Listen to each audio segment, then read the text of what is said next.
Okay, this first active learning assignment involves the demand curve.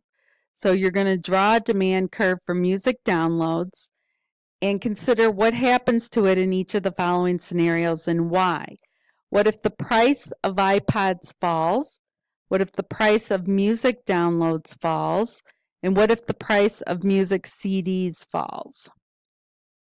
Okay, so considering if music downloads and iPods are complements, a fall in the price of iPods would shift the demand curve for music downloads to the right.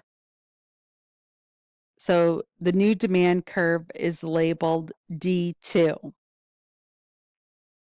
If the price of music downloads falls, the demand curve is not going to shift because the only variable that's changing is price. So if the only thing that changes is price, we have a change in quantity demanded. Price goes down, so the new quantity goes from Q1 to Q2.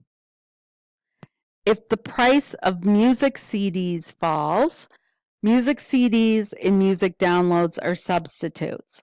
So if you have a fall in the price of music CDs, this would shift the demand for music downloads to the left. And your new demand curve is labeled as D2, and it shifts just like we're showing here to the left.